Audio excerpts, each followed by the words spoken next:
अर्जुन ने अपनी जीप सूरजपुर गांव में रोकी। उसे बहुत जोरों की प्यास लगी थी। अर्जुन ने देखा सामने ही एक कुआं है जहां पर एक लड़की पानी भर रही है। अर्जुन उसके पास गया और बोला, सुनिए, मुझे थोड़ा पानी मिलेगा? बहुत प्यास लगी है। हाँ हाँ, क्यों नहीं, ये लो, मैंने अभी अभी कुएं से ठंडा ठंडा पानी निकाला है। अर्जुन ठंडा ठंडा पानी पीता है। जी बहुत बहुत धन्यवाद। अब मुझे बहुत जोरों की भूख लगी है। आप मुझे कोई होटल बता सकती हैं जहां मैं खाना खा लूं? होटल तो यहाँ से बहुत दूर है। अगर आप चाहे तो मेरा घर थोड़ी दूरी पर ही है। आप मेरे घर चलिए, आपको वहाँ भोजन जरूर मिलेगा। और वैसे भी आप हमारे गांव में मेहमान हैं, तो आप यहाँ से भूखे नहीं जा सकते। जी, आप तो मुझ पर इतने सारे उपकार कर रही हैं, मैं कैसे चुका पाऊंगा? इसमें उपकार की क्या बात है? माँ कहती है अतिथि भगवान का रूप होते हैं। वैसे आपका नाम क्या है? मैंने आपका नाम तो पूछा ही नहीं, और देखा जाए तो मैंने आपको अपना नाम भी नहीं बताया। मेरा नाम माला है, और आपका? मेरा नाम अर्जुन है। आओ, यहाँ मेरी जीप में बैठ जाओ। आपकी जीप में? मैं तो कभी जीप में बैठी ही नहीं। तो कोई बात नहीं, पैदल थोड़ी जाएंगे, आओ बैठ जाओ। और फिर अर्जुन के कहने पर माला जीप में बैठ जाती है। माला से बातें करता हुआ अर्जुन उसके घर पहुंचता है, पर माला का घर देखकर अर्जुन हैरान रह गया। माला का परिवार एक छोटी सी रसोई में रहता था। माला के माता पिता, 2 छोटे भाई बहन और माला। अर्जुन देखता है माला बहुत ही गरीब है। माँ बापू, इनका नाम अर्जुन है, ये शहर से आए हैं। वहाँ कुएं पर मैं पानी भर रही थी तो वहीं इनसे मुलाकात हुई। इन्हें बहुत भूख लगी थी तो मैं इन्हें अपने साथ घर ले आई। अच्छा किया माला बिटिया, मैंने अभी रोटी चटनी बनाई है, चल ले आ। आओ बेटा, यहाँ बैठो। आपको यहाँ बैठने में थोड़ी परेशानी होगी क्योंकि हमारा घर बहुत बड़ा नहीं है। हम इस छोटी सी रसोई में ही रहते हैं। नहीं, ऐसी कोई बात नहीं है। अर्जुन सबसे बातें करने लगता है। माला के छोटे भाई बहन अर्जुन की जीप में बैठकर खेलने लगते हैं। दीपू, पूजा, ये क्या है? ऐसे जीप में बैठकर जीप को खराब मत करो, चलो नीचे उतरो। दीदी, हमें भी इसमें घूमना है।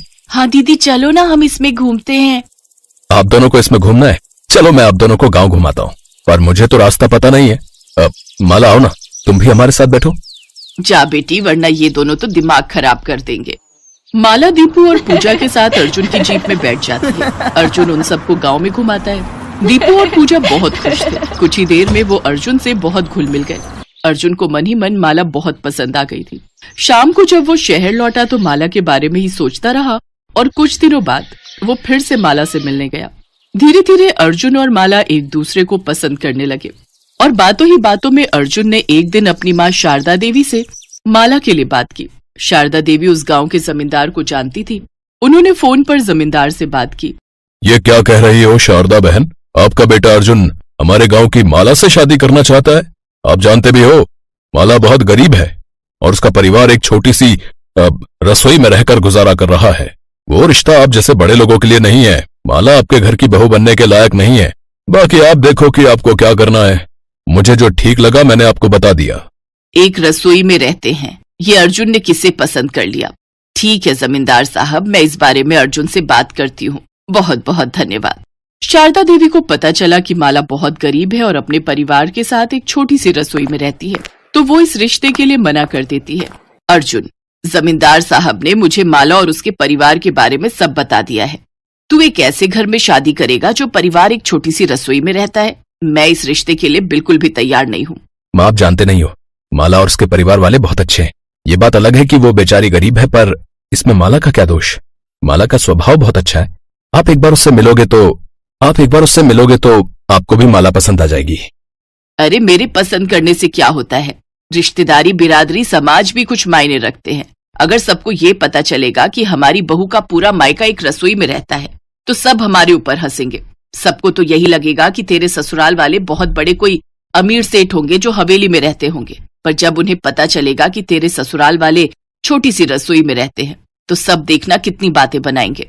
माँ, आप मेरी खुशी चाहती हो या फिर समाज की? मुझे बस इतना बता दो, उसके बाद मैं आपसे कुछ नहीं कहूंगा। आप मुझे खुश देखना चाहती हो या नहीं? अर्जुन ने शारदा देवी को बस एक बार माला और उसके परिवार से मिलने के लिए मना ही लिया, पर शारदा देवी का बिल्कुल मन नहीं था कि वो गांव जाकर माला और उसके परिवार से मिले। अर्जुन के कहने पर शारदा देवी एक बार उनसे मिलने के लिए राजी हो गई। अर्जुन शारदा देवी को गांव लेकर जाता है। तभी गांव में पहुंचते ही एक खेत के पास अर्जुन की गाड़ी गर्म हो जाती है और रुक जाती है। माँ आप यहीं रुको, मुझे लगता है गाड़ी गर्म हो गई है। मैं पास से थोड़ा पानी लेकर आता हूँ, तभी गाड़ी स्टार्ट होगी। सब कुछ गलत ही हो रहा है। मुझे पता है ये रिश्ता तेरे लिए ठीक नहीं है, पर तू मेरी सुनता कहाँ है। इस गांव में ही तुझे अपने लिए रिश्ता मिला था। इतने बड़े बड़े शहर के रिश्ते तो तुझे पसंद ही नहीं है। पता नहीं तेरी मति कहाँ मारी गई उस लड़की से मिलने के बाद। अर्जुन पानी लेने के लिए थोड़ी दूर चला जाता है। बहुत ज्यादा धूप थी, इसलिए शारदा देवी गाड़ी में बैठ नहीं पा रही थी और वो एक ठंडी छाया की तलाश के लिए गाड़ी से नीचे उतर जाती है। शारदा देवी को एक पेड़ दिखाई देता है। वो खेत में से एक पेड़ के पास जाने ही लगती है कि अचानक वो एक गड्ढे में गिरने लगती है और शारदा देवी का पैर मुड़ जाता है। शारदा देवी चिल्ला पड़ती है। तभी एक हाथ उन्हें संभाल लेता है। वो हाथ माला का था। हे भगवान, मेरा पैर! आह!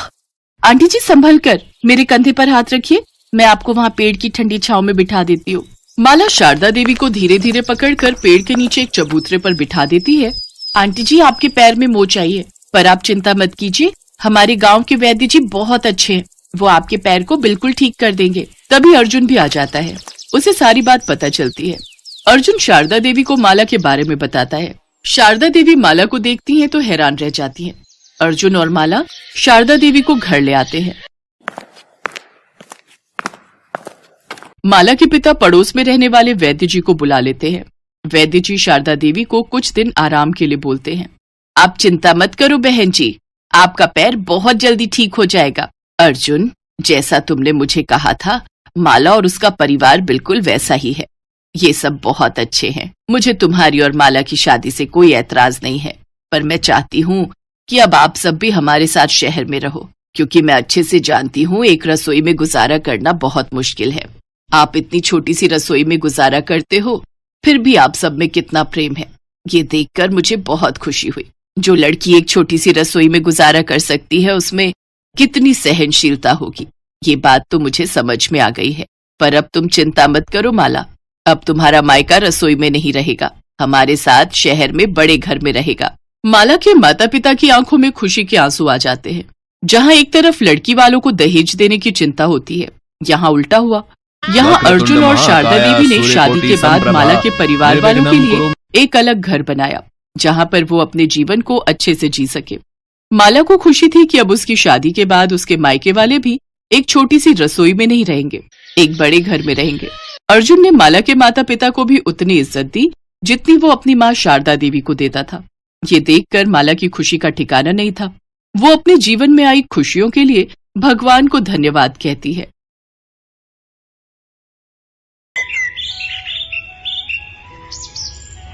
उमा और रमा दोनों बहनें कहने को तो रिश्ते में चचेरी बहनें थी, पर प्यार ऐसा था कि बिल्कुल सगी बहनों जैसा। शादी के बाद दोनों का रिश्ता देवरानी जेठानी का बन गया, फिर भी उनके रिश्ते में कोई फर्क नहीं आया। इसी बात के लिए उनकी सास शोभा बहुत खुश होती थी।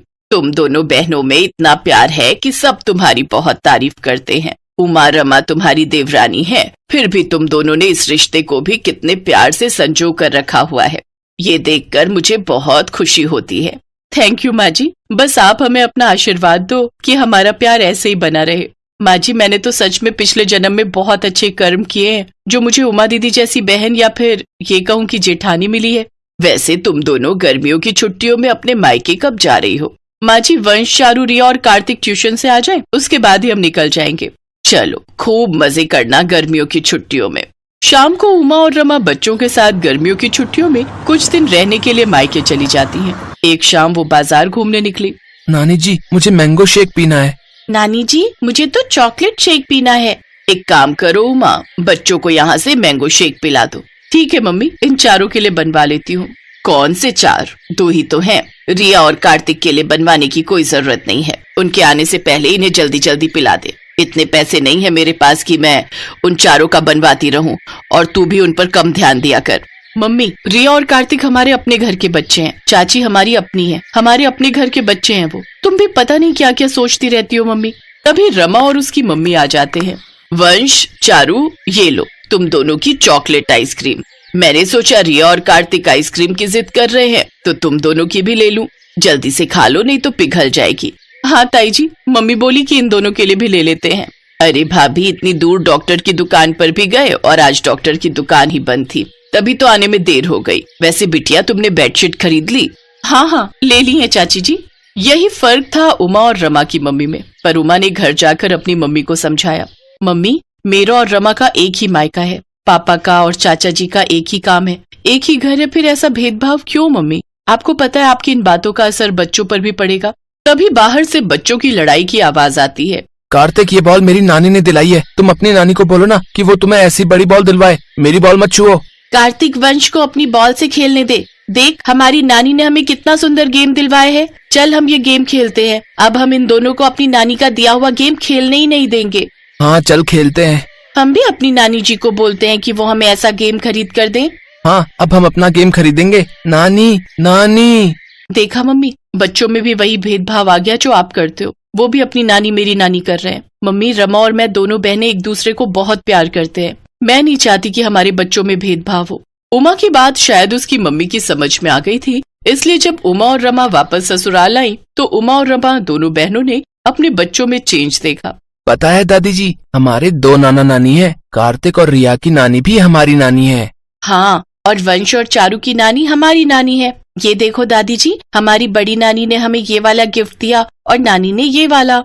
हाँ, और छोटी नानी ने हमें गिफ्ट दिया और नानी ने भी। अरे वाह, तुम सबकी तो दोनों नानी ने बहुत अच्छे अच्छे गिफ्ट दिए हैं। अब तो तुम सबके मजे हैं।